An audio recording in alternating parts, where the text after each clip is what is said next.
Bismillahirrahmanirrahim. Assalamualaikum warahmatullahi wabarakatuh. Saya di sini akan menyampaikan kajian mengenai analisis pertumbuhan, reproduksi, dan makanan ikan selar bentong atau selar Chromenophthalmus yang ditemukan oleh Bloch pada tahun 1793 yang ditangkap di Laut Jawa.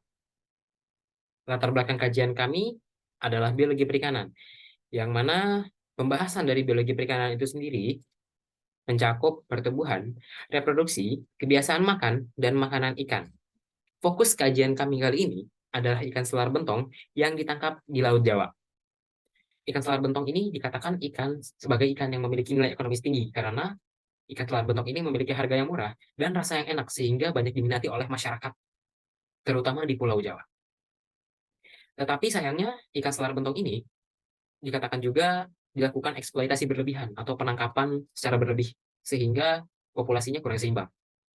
Kami sebagai mahasiswa MSP, Manajemen Sumber Daya Perairan, melakukan analisis data supaya populasi dan konservasi dari ikan selar bentong ini dapat lebih terjaga. Metode, waktu, dan tempat. Kajian kami dilaksanakan mulai dari tanggal 26 Agustus hingga 11 November 2023 yang dilaksanakan di Laboratorium Biologi Perikanan. Untuk alat dan bahan dari percobaan kami atau kajian kami dapat dilihat di layar. Pertumbuhan. Untuk pertumbuhan sendiri kami mengukur ikannya dan kami mengamankan gonad dan makanan ikan atau isi perutnya untuk kajian lebih lanjut. Reproduksi. Kami mengukur gonad dan telur ikan menggunakan 3 metode, yaitu volumetrik, gravimetri, dan gabungan. Untuk diameter telur sendiri, kami menggunakan mikroskop yang terdapat alat ukurnya. Metode makanan. Untuk makanan ikan, kami mengukur usus dari ikan selar bentong untuk menilai apakah ikan ini termasuk ikan herbivora atau karnivora, dan kami mengeluarkan isi perut, isi dari lambung dan ususnya untuk menilai organisme-organisme yang ada di dalamnya. Untuk analisis data, kami menggunakan rumus-rumus sebagai berikut untuk pertumbuhan dan reproduksi, dan ini adalah rumus analisis data makanan ikan.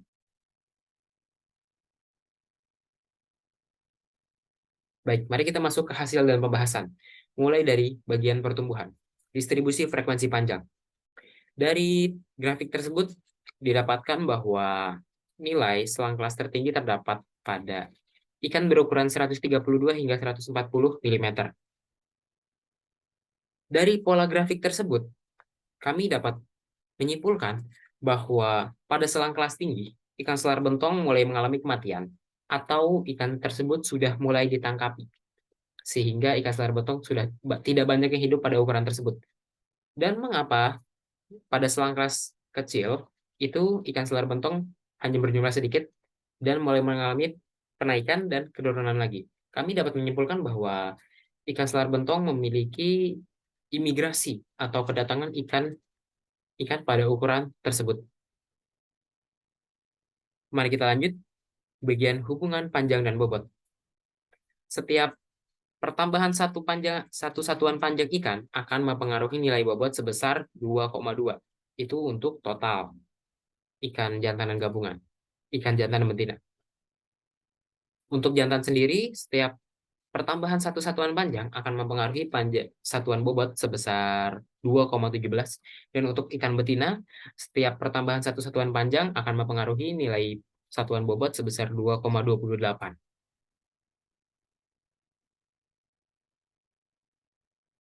Dari hasil yang tadi, kita dapat menyimpulkan bahwa ikan selar bentong termasuk ke dalam ikan yang pertumbuhannya termasuk alometrik negatif, yang artinya pertambahan panjangnya lebih dominan dibanding pertambahan bobotnya. Ini dapat mengindikasikan atau membuat kita menilai bahwa ikan selar bentong ini memiliki bentuk lonjong atau memanjang, bukan melebar atau yang gemuk. Faktor kondisi. Faktor kondisi dari ikan itu dapat dinilai dari faktor internal dan faktor eksternalnya. Faktor internal bisa dari kondisi ikan tersebut, DNA, atau isi perut, atau isi gonadnya. Sedangkan faktor eksternal itu bisa dinilai dari ketersediaan makanan atau lingkungan-lingkungannya. Dari ketiga grafik tersebut didapatkan bahwa nilai faktor kondisi tertinggi itu selalu didapatkan pada bulan Mei. Kita masuk ke bagian reproduksi nisbah kelamin. Dari 70 sampel yang kami amati tiap bulannya, didapati bahwa jumlah ikan selar bentong itu tidak proporsional karena memiliki nilai X-hit yang lebih besar dari X-tag-nya.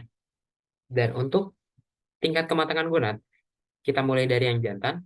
Yang jantan itu didominasi oleh nilai TKG2 dan TKG4, sedangkan ikan selar bentong betina itu didominasi oleh ikan TKG4. Dari indeks kematangan gonad, yang jantan itu memiliki nilai indeks kematangan gonad tertinggi di TKG5, sedangkan untuk yang betina memiliki indeks kematangan gonad tertinggi di TKG4. Hal ini dapat membuat kita menyimpulkan bahwa semakin tinggi TKG akan semakin tinggi pula indeks kematangan gonad. Hubungan fekunitas dengan panjang dan bobot. Mulai dari fekunitas dengan panjang. Setiap pertambahan satu satuan panjang akan mempengaruhi fekunitas, yaitu sebesar minus 1,17. Sedangkan setiap pertambahan bobot ikan akan mempengaruhi fekunitas sebesar minus 0,45. Dan dari grafik diameter telur yang kami dapatkan, kami dapat menyimpulkan bahwa ikan selar bentong ini memiliki pola pemijahan total spawner, yang mana ia hanya memijah satu kali dalam satu periode pemijahan. Masuk ke hasil dan pembahasan mengenai makanan ikan. Dari indeks bagian terbesar atau indeks of preponderance, didapatkan bahwa makanan ikan selar bentong gabungan itu didominasi oleh makanan utama Pleurosigma. Begitu pula dengan ikan jantan, makanan utamanya adalah Pleurosigma. Tetapi untuk makanan utama ikan betina adalah Nauplius. Dan dari tabel luas relung didapatkan bahwa nilai BA-nya itu mendekati 0, yang artinya ikan ini tergolong selektif dalam mencari makanan. Ikan selar bentong tidak memiliki banyak variasi makanan. Dari panjang usus relatif yang nilainya itu lebih kecil dari 1 kali panjang tubuhnya, kita dapat menyimpulkan bahwa ikan selar bentong ini termasuk ikan karnivora, karena biasanya ikan herbivora itu memiliki panjang usus yang bahkan bisa lebih dari 3 kali lipat panjang tubuhnya.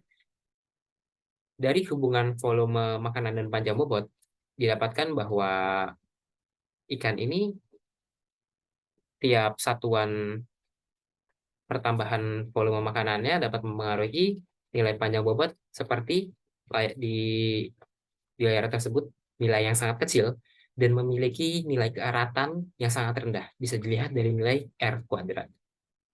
Dan dari nilai tumpang tindih, kita dapat menyimpulkan bahwa ikan selar bentong ini antara jantan dan betinanya memiliki tingkat persaingan perebutan makanan yang tinggi karena mereka memiliki variasi makanan yang kurang lebih sama. Masuk ke kesimpulan, jadi ikan selar bentong ini memiliki nilai ekonomis yang tinggi sehingga memiliki minat yang besar dari masyarakat. Pola pertumbuhan ikan selar bentong ini itu bersifat alometrik negatif seperti yang tadi sudah saya jelaskan, yaitu ikan ini memiliki pertumbuhan panjang yang lebih dominan dibanding pertumbuhan bobot. Lalu ikan selar bentong ini memiliki nisbah kelamin yang tidak proporsional. Lalu ikan ini memiliki pola pemijahan total spawner dan TKG pada ikan selar bentong ini didominasi oleh nilai TKG 4. Lalu ikan selar bentong memiliki ruas lelung mendekati 0, yang mana ikan ini berarti selektif dalam memilih makanan dan memiliki nilai tumpang tindih yang tinggi, yaitu memiliki persaingan yang tinggi. Karena ikan tersebut sama-sama selektif. Saran yang kami dapatkan untuk kajian kami kali ini adalah perlu dilakukan penelitian lebih lanjut terhadap ikan selar bentong di Laut Jawa dengan cakupan wilayah yang lebih luas. Diharapkan penelitian ini dapat memberikan informasi tambahan bagi para pembaca mengenai ikan selar bentong. Penelitian dan kajian lebih lanjut juga dapat membantu pengelolaan dan penjagaan sumber daya perikanan di Laut Jawa, sehingga masyarakat tetap dapat memanfaatkan sumber daya tersebut secara berkelanjutan. Baik, mungkin sekian dulu penyampaian kajian dari saya. Kurang lebihnya mohon maaf. Billahi taufiq wal hidayah. Wassalamualaikum warahmatullahi wabarakatuh.